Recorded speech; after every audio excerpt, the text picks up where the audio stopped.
was all night long on the broken glass, living in a medicine chest. Mediterranean hotel back, sprawled across the room top desk. That old monkey rolled the blade on the overhead fan. They painted on the blue for pay. I got a telephone call from Istanbul. My baby's coming home today. Will you sell me one of those if I shave my head? Get me out of town with the fireball said. Never trust a man in a blue trench coat. Never drive a car when you're dead. Oh, Saturday's a festival. Still angry? Still numb? That's okay. The trip kept your seat warm. All natural, organic fungal supplement. Not to cure or treat, but to fix. Fix what's loose, loosen what's fixed. See the thing behind the other thing. Round 2 may make you laugh, cry, veg out, or see some things, or empty yourself out. The trip learns from what you bring. Meet mood requirements. Don't use if you are pregnant, nursing, mean on purpose, a square, or a douche. While not habit forming, it's still pretty groovy, y'all. Take the trip again. Tread lightly. Fictional product. Do not ingest television. Side effects may include time dilation, remembering the future, corridor deja vu, polite levitation, moth attraction, and encountering strange beings who see you back. Not FDA evaluated. Not medical advice.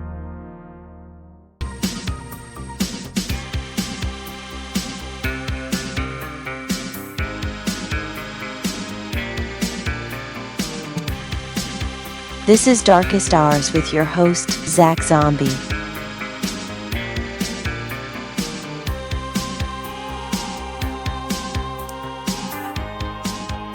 How long was I out?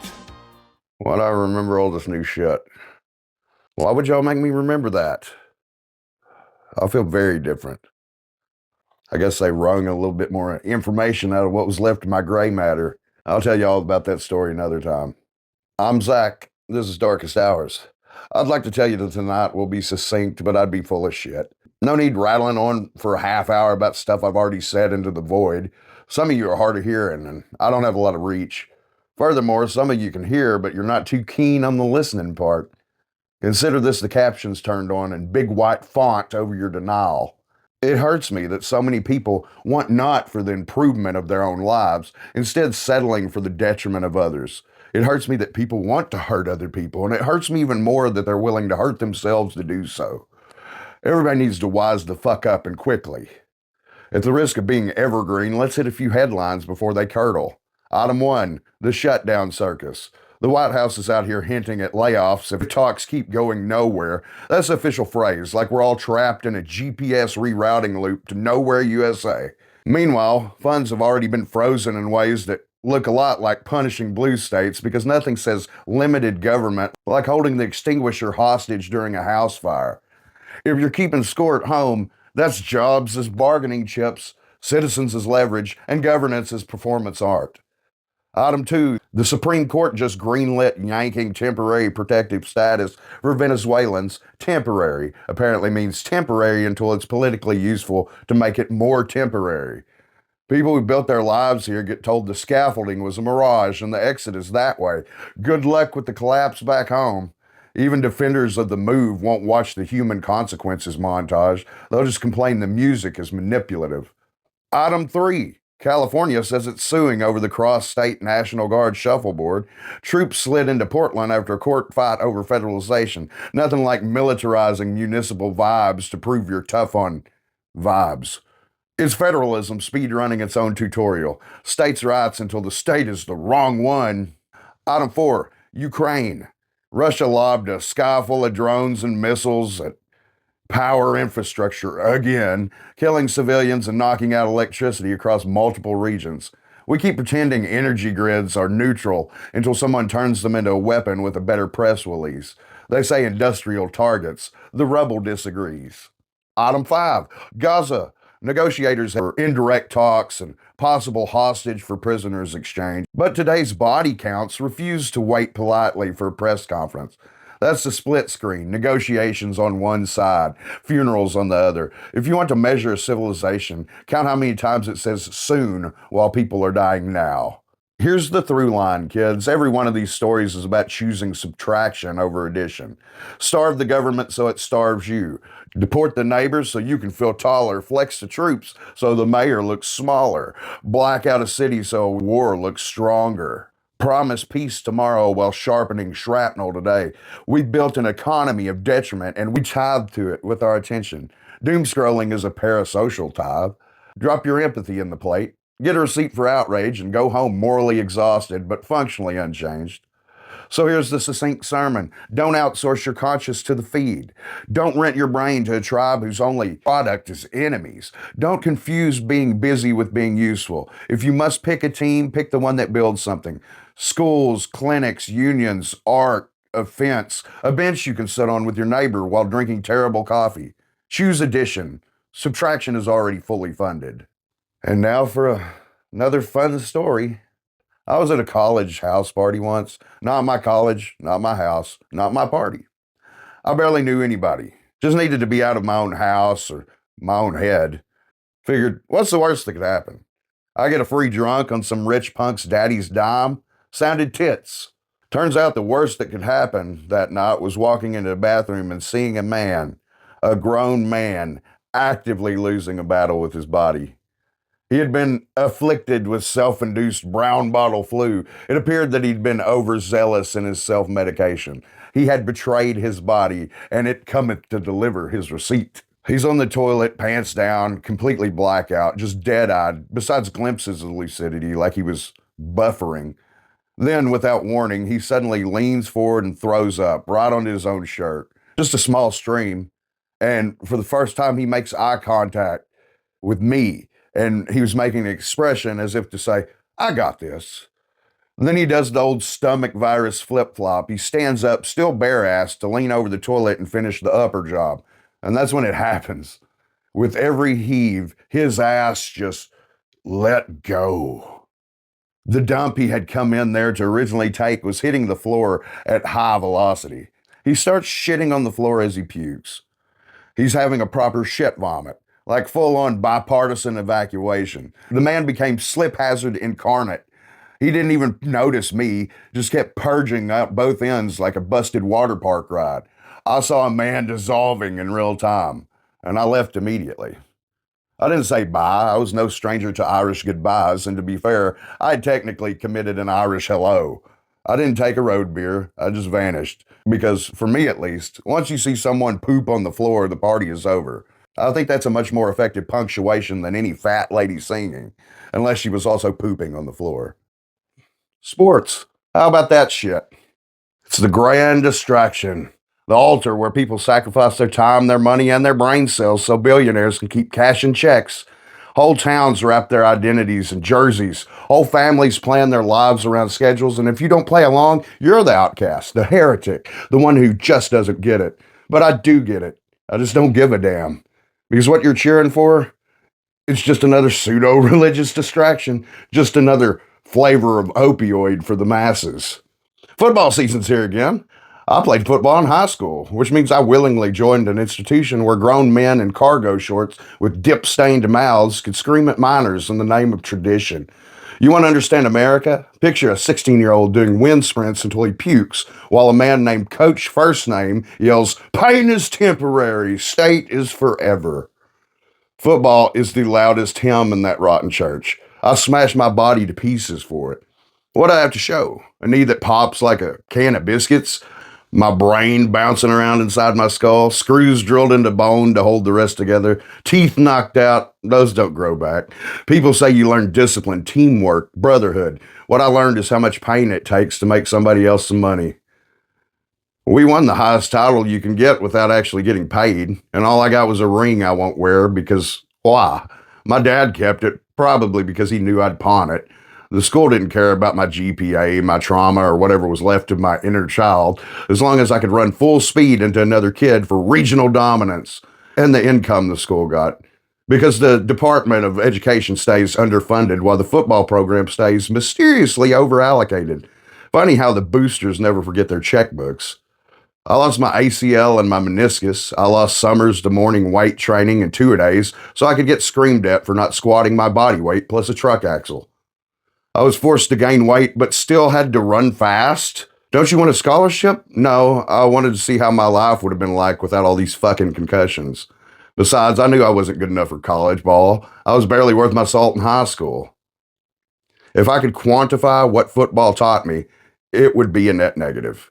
I learned to ignore pain, no matter how severe, how to suppress emotions and eat psychological shit sandwiches, how to weaponize my trauma for local applause. I got cheered for obliterating another child on a patch of grass while people ate Frito pies and screamed, "Hit somebody!" We were kids. They gave us helmets, heaped on the expectations, and said, "Break yourself for pride." And for what?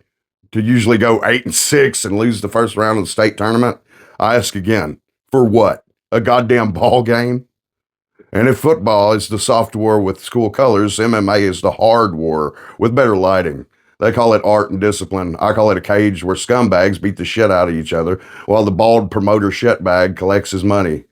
Half of them are juiced, half of them are in and out of court, all of them feeding the same spectacle. Human cockfighting with corporate sponsorships and hashtags. I also dabbled in MMA. If you're on the fence about whether or not I had brain damage or not, I did. And I do. Most sports are boring anyway, and obscene, because the real crime isn't what happens on the field, it's what happens outside the gates. Players make millions, owners rake in billions, and regular people starve to death, freeze to death, work themselves into the ground. They drape it all in flags and anthems to make you forget. Every national anthem before a game is hypnosis. Don't think about the poverty. Don't think about the hunger. Don't think about the fact that this country lets people die in the streets. Just clap, just cheer, just buy another ticket. That's what sports are. Bread and circuses. Only the bread is moldy and the circus is a concussion parade for a dying empire. I'm done pretending to care. If your team wins, your life doesn't change. If your life changes, it's because you did something besides scream at children in helmets. Let's dip back into cancel culture, shall we? Cancel culture, ooh, the big boogeyman. They swear people get erased, exiled, finished, vaporized by a hashtag. But the rich don't vanish, they pivot. PR rents, soft focus doc, redemption tour, and then they're back on the marquee like nothing happened. That's not cancellation, that's just rebranding. You took a break. You ever notice the loudest guys whining about not being able to say anything or saying it into the biggest microphones on earth? Joe Rogan reportedly pulling in 190 to 200 million monthly downloads at peak, and now on a fresh up to 250 million platform deal, leaning into the mic like he's broadcasting from a bunker. You can't speak your mind these days. Buddy, you are the mind. You're the algorithm prom date. You're not hiding, you're in fucking 4K. And it's not just Rogan. Every bro podcaster whose studio looks like a vape lounge is out here chain smoking victimhood into the mic. They're silencing us. No, Chad, you've got 3 sponsors and a Patreon. You're whispering into a bullhorn about how no one hears you. Meanwhile, Marlon Wayans vows he'll never self-censor, as if Hollywood was holding White Chicks 2 hostage. Lizzo called cancel culture trendy and misused. It's funny it's always that when it's you they're talking about. Senator Josh Hawley loses a book deal, cries censorship, still has a Senate seat, still gets to be on Fox News, and gets plenty of op-eds. If your silence rant comes with merch, being broadcasted on national television, a speaking tour, a streaming special, you're not a martyr. You're running an oppression-themed merch drop. You're still selling shit. Now pivot your gaze towards the desert. A parade of headliners cashing checks at the Riyadh Comedy Festival, then flying home to moan about how they can't say anything in the States. Human Rights Watch calls the event what it is, image laundering by a regime that jails critics and murders journalists. Performers agreed to red lines, no jokes about religion or the government, while bragging about free speech on the flight back. That's not edgy, that's paid silence. Receipts? Louis C.K. defended going. A good opportunity with minimal restrictions, he says. I bet he didn't get anybody to watch him jerk off over there. I wonder if that was in his contract. While other comics and rights activists blasted the gig, Pete Davidson publicly stood by his set amid criticism tied to 9/11 and Saudi abuses. Pete Davidson's father was killed in 9/11. It baffles me. Tim Dillon says he got fired after slavery jokes and bragged about the big paycheck attached. To be fair, Tim Dillon mentioned that they had slaves apologetically. He said, so what they have slaves? Yeah, This is the part where the we can't say anything crowd learns that in some places the contract literally tells you what you can't say. Here's the pattern. Scandal, sponsors flinch, PR defibrillator, tearful confession, I'm learning, surprise guest spot, sold out tour, outrage trends, redemption monetizes, cut off one head and 2 brand deals grow back. Like a hydra. Media isn't a natural ref. It's a stadium owned by the same families as the teams. When money runs the scoreboard, fouls get edited in post. So was anyone ever truly canceled? Not the gilded. Not while the vault owns the mic. Hashtags bruise, underwriters decide who heals. The empire doesn't fear your boycott threat. It fears regulation, divestment, and a public with a memory longer than a weekend. Until then, canceled is just a smoke alarm going off in a mansion with a private fire department. They'll silence the beeping, sell you a scented candle, and call it closure. Did you ever want to climb Everest? Fucking why? If you freeze to death on Everest, you had it coming. Honestly, I hope the mountain takes you all, because the kind of person who climbs Everest in the first place is exactly the kind of person who needs to. It's a stunt people brag about like it's impressive anymore or anyone actually cares. It's the adventure sports equivalent of saying, I did enough Mexican speedballs to kill 3 fat physical comedians. And I lived. Or, I purposely drove my car into a tree and a telephone pole and came out fine. Or, check out how much broken glass I can eat. The Jackass crew should be awarded sainthood before any of these crampon-covered corpses. Because when they risked their lives for something stupid, it was at least entertaining. Everest climbers, you're just future roadside memorials in a windbreaker, bobbing in the death zone with a frozen expression that screams, I thought this would impress LinkedIn. Why not try climbing over the towering inferiority complex that makes you want to claw your way up a treacherous, uninhabitable landmass? Go challenge yourself with that. Go challenge it right up your ass. You think it's about conquering nature, but Everest isn't conquered. It just eats you slower than the ocean. The mountain doesn't care about your summit selfie, your $60,000 tour guide, your oxygen tank named Inspiration. You're a tick crawling towards God's frozen nipple, hoping someone back home says, wow. I am the camera. I see ya. And Everest is the rewind button. So be kind and rewind, climbers, and send up that blooper reel. I'd love to take a gander. We'll be right back.